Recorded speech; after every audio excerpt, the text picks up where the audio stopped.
Hello, my dear students. Hope all of you are fine. Once again, I welcome back everyone to our GSC class. So, children, we are learning our chapter 5, that is adaptation in plants. Okay, last video I have taught about the adaptation shown by some different types of plants. Okay, some different adaptations we have learnt there. I hope that you all of you have understood that. So, in this chapter, we have read about the adaptation, what is the need of adaptation, and plants growing in different areas and their adaptation. Okay, in short, I will explain it, try to understand it. So, children, we have learned that adaptation means the plants have some special features that allow them to live in a particular habitat.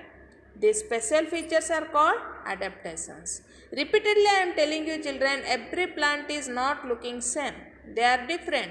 That depends on the living area or the place where they are growing. Isn't it?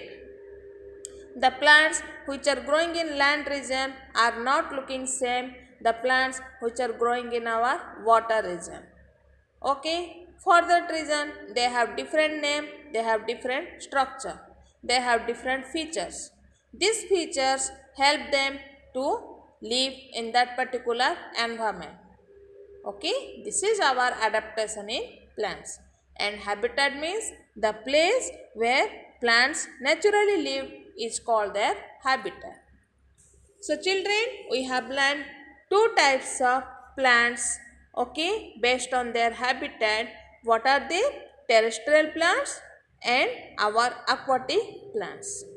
Terrestrial plants grow on land, okay. And what type of plants we have learned? Plants growing on mountains, plants growing in plains, plants growing in deserts, plants growing in marshy areas, plants growing in coastal regions. Okay, I have taught you everything. So children, these plants are growing in our mountains. They are conical in shape. Conical means cone shape. They are bearing cones. Okay, this conical shape help them to slide the snow falls upon it. Their leaves are very thin like needle. Okay, and they have very few stomata to prevent water loss. And the plants which are growing in plains are flat and large areas of land. Our people tree, mango, banyan, gulmahar, cotton, these plants are growing in plain areas. Some plants are receiving heavy rainfall and some plants are receiving low rainfall.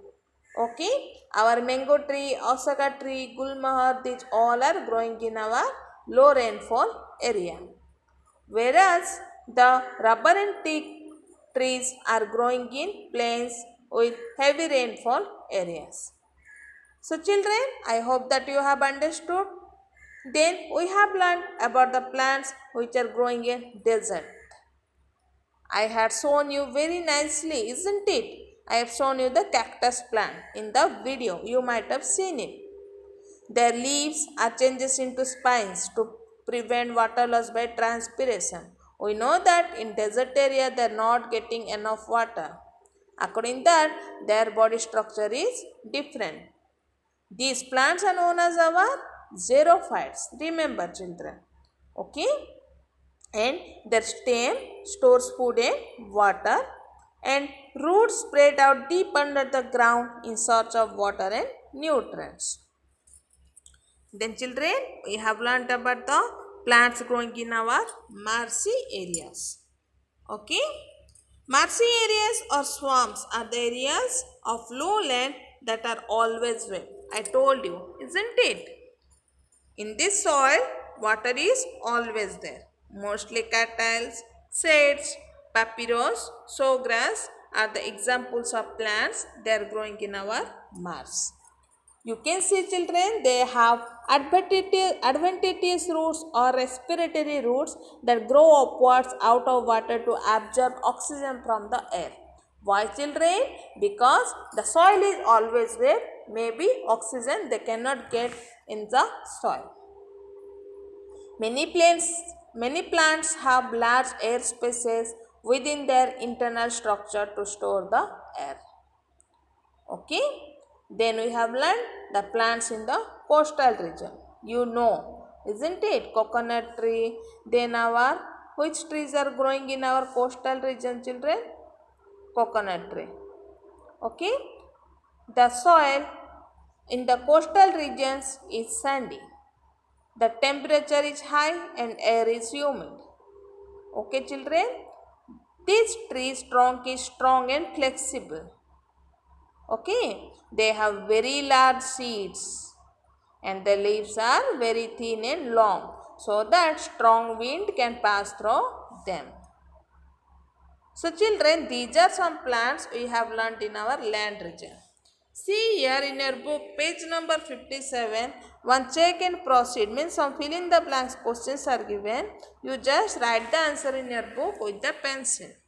So first question is given, special features that allow a living being to live in a particular habitat is called what, children? Adaptation. Terrestrial plants are the plants that grow on land. We know that, isn't it? Plants growing on mountains have day-shaped leaves, that is needle-shaped. Okay, these leaves are also thin, tough and a waxy coating to prevent damage from the soil. And our last question is given, plants in coastal regions have day seeds. They have very large seeds.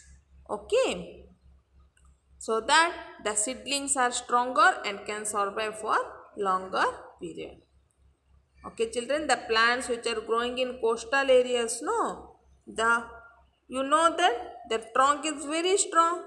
Okay, the water on the coast is salty and has less oxygen. For that reason, the roots grow upwards above the ground near the tree trunk. So children, these all are about our terrestrial plants. I am just revising for your better understanding. I hope that you all of you have understood up to now. Next class, we will revise about our aquatic plants and some other types of plants.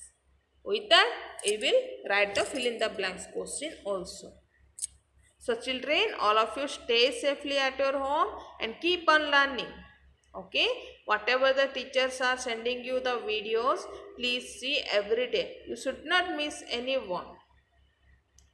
Okay, in the next online class, we will learn our excretory system. Already we have learned about our digestive system. I hope that you all of you have understood it. Isn't students? Thank you.